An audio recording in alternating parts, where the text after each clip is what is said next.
El día de hoy vamos a hablar del proyecto de intervención. Para iniciar, plantearé dos ideas.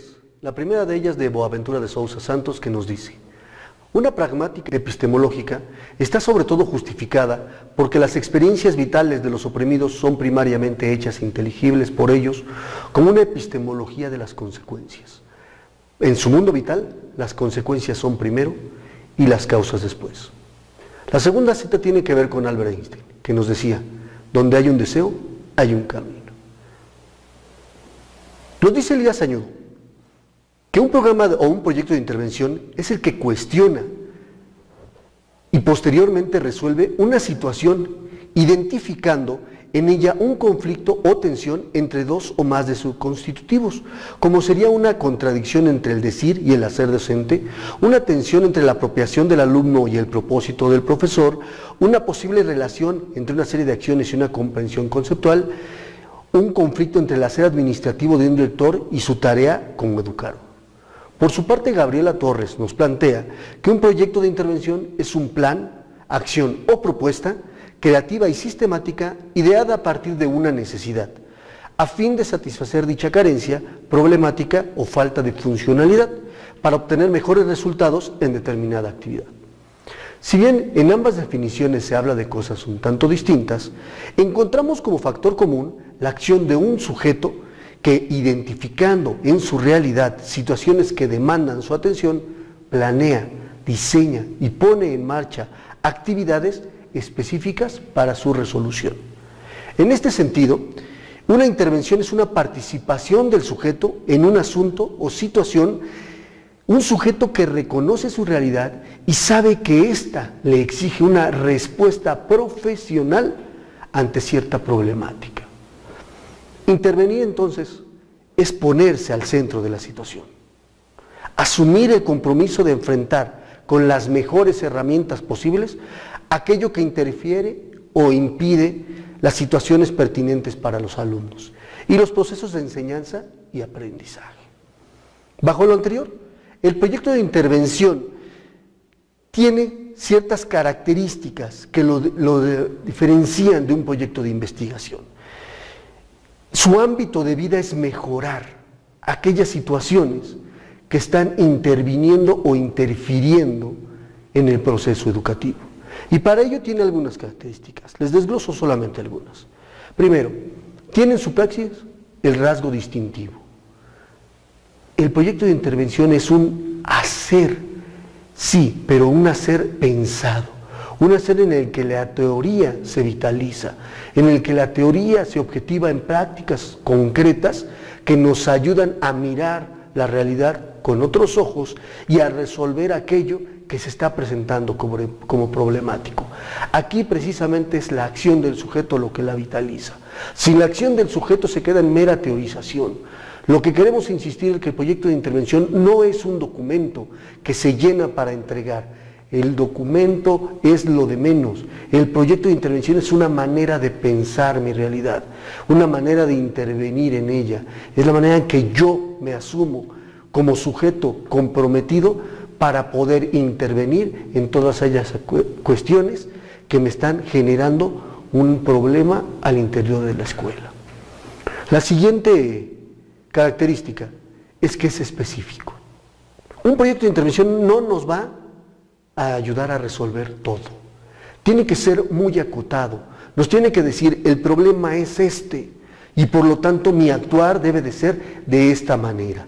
Aquí yo les invito a que contesten tres preguntas. Primera, ¿qué está sucediendo ahora? Segunda, ¿qué puedo hacer al respecto? Y tercera, ¿puede mi intervención ayudar?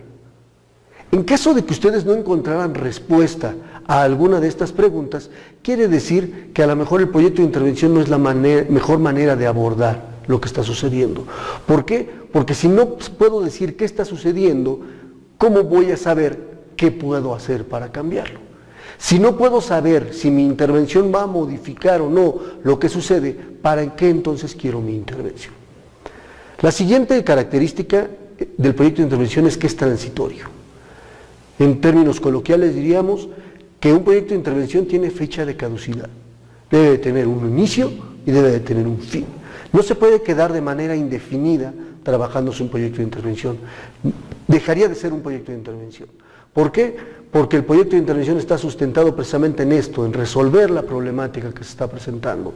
Y si nosotros intervenimos en ella, por obvias razones la problemática va a mutar, se va a mover, se va a transformar en una problemática tal vez distinta, tal vez mejorada, tal vez con otras características. Por lo tanto, yo tengo que hacer un alto en el camino y decir, hasta aquí termino esta intervención.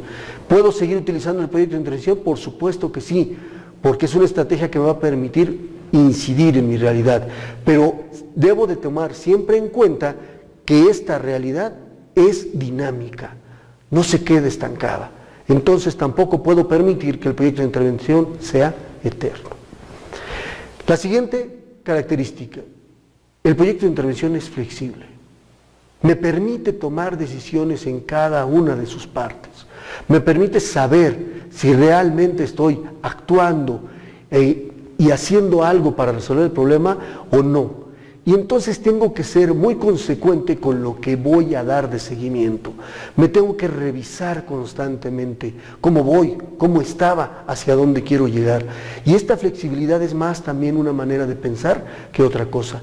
Nosotros como sujetos debemos de ser sujetos abiertos al cambio, a la posibilidad. Y no importa en un proyecto de intervención si la actividad estuvo mal pensada en un inicio, en el momento de la planeación. ¿Por qué? Porque también de eso se trata, de identificar aquellas posibilidades, aquellas ventanas que tengo yo de modificar mi realidad, de hacer algo distinto a lo que ya estaba haciendo. Y la última característica en este sentido es que el proyecto de intervención es evaluable. Decíamos, es flexible y me permite tomar decisiones, pero para poder tomar decisiones debo de tener algo que identifique cómo voy, cómo estaba, y esta es la evaluación. Y en la evaluación implica también el seguimiento, cómo le doy seguimiento a mis actividades, cómo las reviso, cómo las evalúo cada una de ellas para saber si me están sirviendo o no en función del problema que quiero resolver. Bajo estas características, entonces, debo de también tener las herramientas necesarias para poder evaluar el proyecto en sus partes y en su conjunto. Cambiemos ahora un poco el orden de ideas. Veamos cuántos tipos de intervención, de proyectos de intervención existen.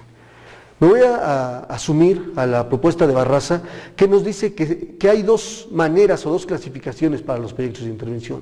La primera tiene que ver con el actor y su ámbito de problematización. El actor y su ámbito de problematización nos van a permitir encontrar dos tipos de proyectos. El primero, una propuesta de actuación docente. En esta, el sujeto se identifica como parte de una situación problemática y lo que él quiere hacer es revisar su actuar. Es una propuesta personal, una propuesta que tiende al docente. El docente es el actor principal. Él es el que dice, voy a resolver esto con estas herramientas, con estos recursos, y lo voy a hacer de esta manera. La siguiente es una propuesta de apoyo a la docencia. En ella intervienen directivos, autoridades educativas, otros docentes, y esta tiene que ver más con la capacitación al docente. Aquí, más que resolver una problemática situada en un aula, vamos a darle las herramientas al docente para que pueda intervenir. Entonces es una propuesta de apoyo a la docencia. Te voy a dar instrumentos, herramientas para que tu práctica educativa sea cada vez mejor. Venimos a la otra caracterización. Según la orientación conceptual subyacente en su realización. Y aquí también identificamos dos tipos. El primero de ellos, una propuesta realizada bajo una orientación técnica.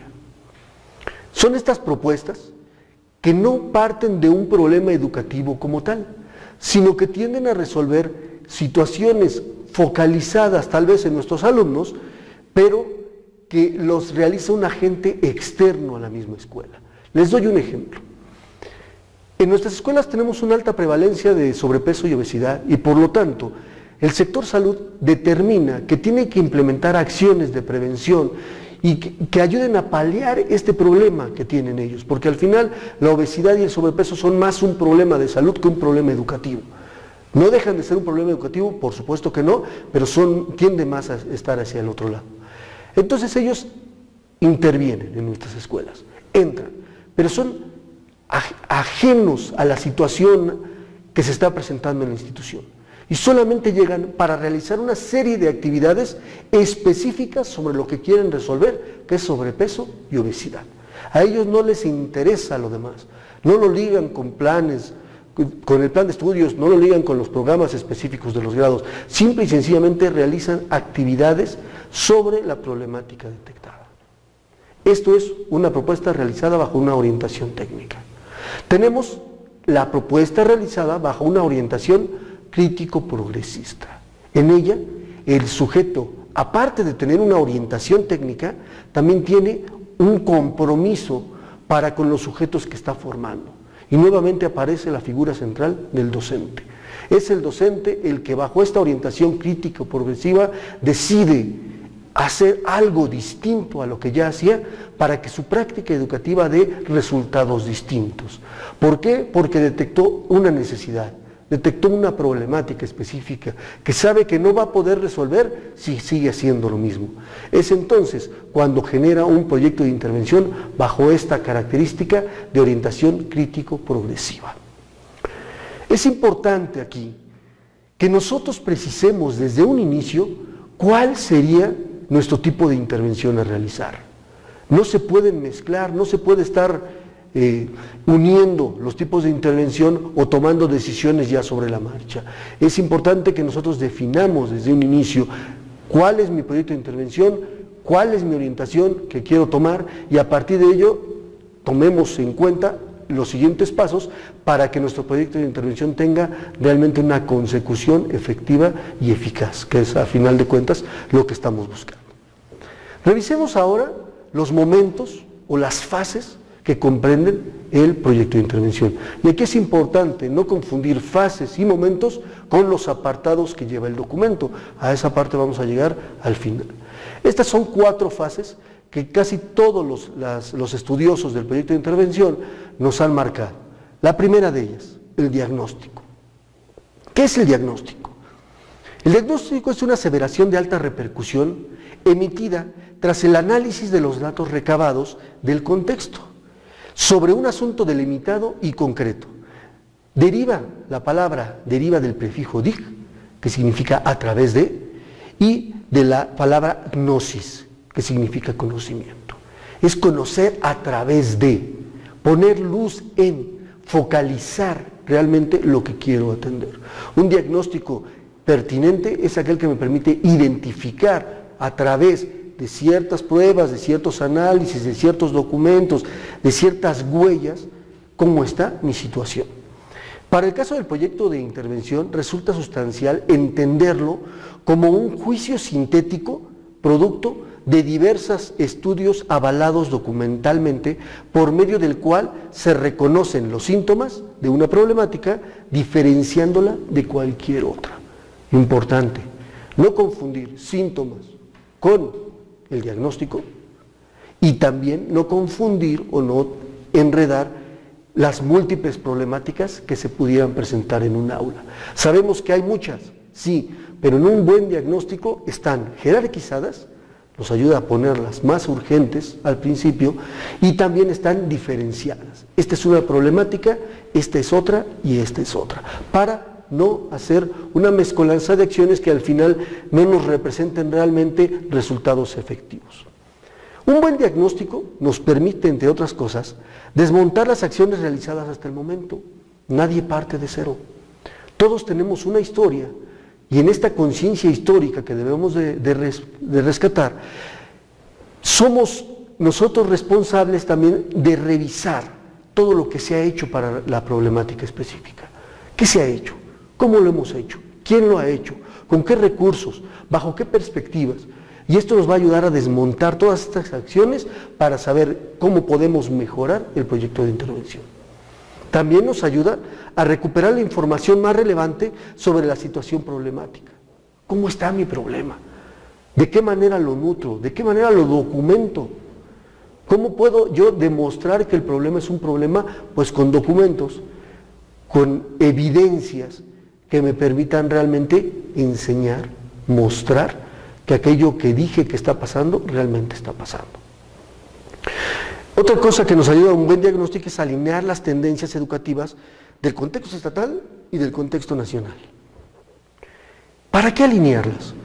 Primero, porque también requerimos de hacer uso de aquellos lineamientos o políticas que existen en nuestro ámbito con respecto de las temáticas elegidas.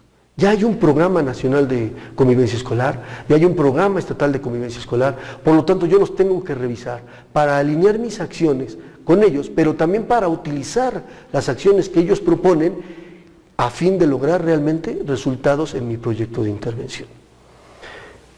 También un buen diagnóstico nos ayuda a denotar sintética, clara y puntualmente el problema a atender. Ya lo decíamos hace rato, un juicio sintético que nos ayude a esclarecer realmente cómo es la problemática y por qué esta problemática es así y es diferente de otra. Nos ayuda también a fundamentar los objetivos, metas y acciones. Un buen diagnóstico es la base para el proyecto de intervención. ¿Por qué? Porque nos va a permitir insertarnos en lo que yo defino como una lógica horizontal.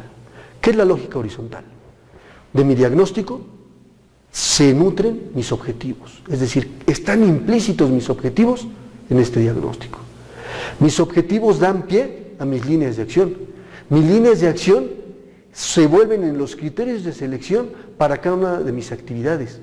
Y mis actividades, cada una de ellas tiene sus ámbitos de seguimiento y de evaluación para poder llegar a una evaluación final. Es decir, de principio a fin, todo tiene una lógica. Si en algún momento detecto que mis actividades no me están ayudando a resolver el problema que dije, quiere decir que hay un problema en esta lógica. Que o me brinqué el objetivo o no supe definir muy bien del diagnóstico cuál era la problemática. ¿Por qué? Porque todo debe de tener consecuencia. Un buen diagnóstico me refleja en buenos objetivos me reflejan en buenas actividades y buenas actividades me reflejan en una buena evaluación que me van a permitir realmente saber si lo que hice funcionó o no funcionó. También me aporta pruebas o razones sobre la problemática. Me ayuda a demostrar que lo que estoy haciendo está teniendo realmente una consecución. Yo dije que iba a hacer algo y con un buen diagnóstico puedo demostrar cómo estábamos y a dónde estamos llegando. Si otra vez me brinco partes del diagnóstico, va a ser muy complicado que yo pueda aportar pruebas que demuestren que mi intervención está siendo efectiva. También nos permite ensayar la articulación de los conceptos con situaciones de la realidad, con situaciones de la teoría. La teoría son estos lentes que me voy a poder poner para observar mi realidad e intervenir en ella. Y entonces un buen diagnóstico me permite ensayar estos conceptos, ensayar mi teoría, ponerla en juego y decir, a ver, estoy viendo mi realidad con esta perspectiva y a partir de ello creo que puedo hacer estas actividades que me van a ayudar a realmente paliar aquello que dije que está sucediendo. Y por último, me ayuda a nutrir de elementos propios de la teoría, la realidad observada. Me ayuda a darle sustento, que no se note que mi intervención es de sentido común, que no se note que nada más es un hacer por hacer, sino que este hacer está intencionado bajo ciertas perspectivas teóricas. Vamos al segundo momento, la planeación. En este momento va más allá de la simple programación de actividades. Es importante no confundir la planeación con un cronograma. No, eso no es el cronograma. El cronograma es un instrumento que me permite poner gráficamente mi planeación. Pero la planeación tiene que ver con identificar desde el diagnóstico los criterios con los cuales se establecerán las metas, se definirán las líneas de acción y se elegirán las actividades. Del mismo modo, cuáles van a ser mis instrumentos de seguimiento y de evaluación que voy a implementar. Eso es la planeación, ver el todo. Y esta totalidad es la que me va a permitir realmente identificar criterios de selección, acciones específicas, responsables, tiempos, recursos y un etcétera tan amplio como ustedes lo definan con respecto de lo que van a utilizar para poder llevar a cabo el proyecto de intervención. En otras palabras, La planeación es la objetivación de una estrategia para la intervención, misma que desde el diagnóstico y con los referentes teóricos asumidos tiene una intencionalidad pedagógica definida. Es claro, tenemos que tener muy claro hacia dónde vamos. Y para poder saber a dónde vamos, tenemos que voltear a ver de dónde venimos, qué tenemos en la realidad, cómo estamos, para marcarnos un momento inicial y un momento final como un ideal al que queremos acceder. Viene entonces el tercer momento, que es la implementación. Y aquí insisto nuevamente, el proyecto de intervención es más que la suma de actividades. No se trata de hacer por hacer. En este momento de la implementación, lo que estamos hablando es de la puesta en marcha, sí, pero también de dos partes esenciales, que es el seguimiento y la evaluación. Una buena implementación siempre va de la mano con estos dos elementos. Yo hago, doy seguimiento y evalúo, prácticamente de manera simultánea. Estoy haciendo y siempre estoy pensando en cómo registrar, cómo dar seguimiento a los resultados de mi actuar. Y por ende, puedo yo evaluar si la actividad está siendo funcional o no. Estos tres entes, digamos, presentes que están aquí entre el hacer, el seguir y el evaluar, nos van a permitir realmente que la implementación tenga una justificación pragmática de resolver aquello que se está presentando. Y por último, el cuarto momento tiene que ver con la socialización y la difusión de mis resultados. Todo proyecto de intervención debe de dar resultados. ¿Por qué? Porque ponerse en medio ya genera un movimiento distinto a lo que estábamos haciendo. Y en este ponerse en medio, yo tengo que tener maneras de poder decir, estaba yo aquí y logré esto. ¿Llegué a mi ideal? No lo sé. Tal vez eso es imposible porque me puse un ideal, para eso son los ideales, ¿no? Para avanzar, para seguir caminando. Pero sí me acerqué a él. Y en este acercarme logré pasar de un momento inicial a un momento final que yo puedo decir que estamos ahora de esta manera. Pero esto es importante que se comparta. La socialización nace de la impronta de que el conocimiento que no se comparte es peor que la ignorancia. Aquello que nosotros nos quedamos para nosotros mismos no tiene sentido de ser si no es en función de poderlo compartir, de poderle enseñar al compañero maestro lo que yo hice, no para que lo reproduzca. Un proyecto de intervención no es reproducible al 100%, sino para enseñarle que existen caminos que podemos andar y en estos caminos vamos a generar movimientos distintos y estos movimientos distintos nos va a generar siempre una manera diferente de cómo nosotros estamos. Vamos a generar movimiento.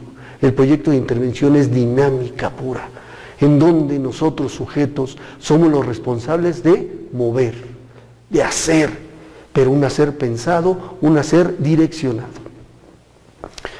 A manera de resumen, les vamos a poner ahorita en la pantalla una gráfica que nos dice, tenemos una realidad y tenemos un contexto. Ese es nuestro punto de partida, un concreto real. Este concreto real debe tener un cruce con el sustento teórico y con mis delimitaciones y alcances. Tengo que saber hasta dónde puedo llegar, hasta dónde mi intervención puede realmente funcionar y cuáles ya no son ámbitos de mi intervención, y puedo delimitar los alcances. De ellos, del buen diagnóstico, nos tienen que salir nuestros objetivos. Tenemos que definirlos y tenemos que plantearnos ciertas metas. Obviamente ya estamos en el momento de la planeación. Y en este momento de la planeación, entonces hacemos una elección de estrategias, de las líneas de acción y de nuestras actividades que sabemos, bajo los criterios de selección, que nos van a ayudar a resolver el problema. Y cada una de ellas también tendrá que tener muy claro y muy preciso sus tiempos, sus responsables y los recursos a emplear. En el tercer momento hablamos de la implementación nuevamente y del seguimiento y la evaluación. Los dos, como parte esencial de la implementación. No puedo hacer la evaluación al final, la tengo que ir haciendo sobre la marcha para tomar decisiones. Y por último, socializar. La socialización es la evaluación general, si ustedes quieren, pero sobre todo es el compartir experiencias, generar conciencia también entre nuestros compañeros, compartir cada uno de los momentos que nosotros padecimos, incluso lo sufrimos, y fuimos logrando lo que nos habíamos propuesto. A partir de ello, entonces estaremos hablando de este bucle recursivo que nos permitirá avanzar siempre adelante, aun cuando pensemos que estamos regresando a un estado inicial. Por último, les quiero proponer, ahora sí, los apartados que tendría el proyecto de intervención como documento. Primero de ellos, la portada, un identificador que nos diga de quién es el proyecto, en qué ámbito está trabajado, que nos dé los elementos mínimos para poder saber a qué nos estamos refiriendo. Después viene la presentación. En esta presentación ya hago de manera narrativa, hablo de qué se trata el documento, qué contiene, cuáles son sus objetivos incluso. Después viene el diagnóstico, la parte medular del proyecto de intervención. Un diagnóstico pensado, y aquí la recomendación es que puedan hacer ustedes un diagnóstico de lo más amplio a lo más concreto, iniciando por los contextos sociales, los contextos institucionales, los contextos áulicos y, ahora sí, las problemáticas que se están presentando. En este giro que nos permite ir de lo más amplio a lo más concreto para poder identificar realmente la problemática que estoy resolviendo. El segundo apartado es la perspectiva teórica asumida. Ya decíamos hace rato, ¿bajo qué perspectiva lo voy a ver? ¿Con qué lentes voy a mirar mi realidad? ¿Y por qué esta y por qué no otra? Tengo que elegir mi perspectiva teórica y en función de ella poder definir las partes que siguen. El siguiente apartado son los objetivos estratégicos, objetivos que me permitan realmente atender la problemática desde diferentes ámbitos, no solamente a uno. Después vienen las líneas de acción, la programación de actividades, en donde sí ahora sí hablamos, si ustedes quieren, de un cronograma que determine sujetos, participantes, recursos, etcétera, y el seguimiento y la evaluación. Por último, nosotros recomendamos siempre las fuentes de información, dar honor a quien honor merece, poner ahí los referentes teóricos de los cuales estamos partiendo, de dónde estamos tomando las actividades, de dónde estamos tomando la teoría. Insisto, esta estructura es la mínima. Si ustedes requieren apartados diferentes a estos, los tendrán que incluir también si se requieren anexos, si se requieren incluir las estrategias o los instrumentos que ustedes utilizaron para la construcción del diagnóstico, todo cabe en esta parte, pero sí va a depender mucho de la experiencia de ustedes y de cómo quieren enriquecer este proyecto. Por mi parte no me queda más que agradecerles y quedar a sus órdenes para cualquier duda o aclaración. Muchas gracias.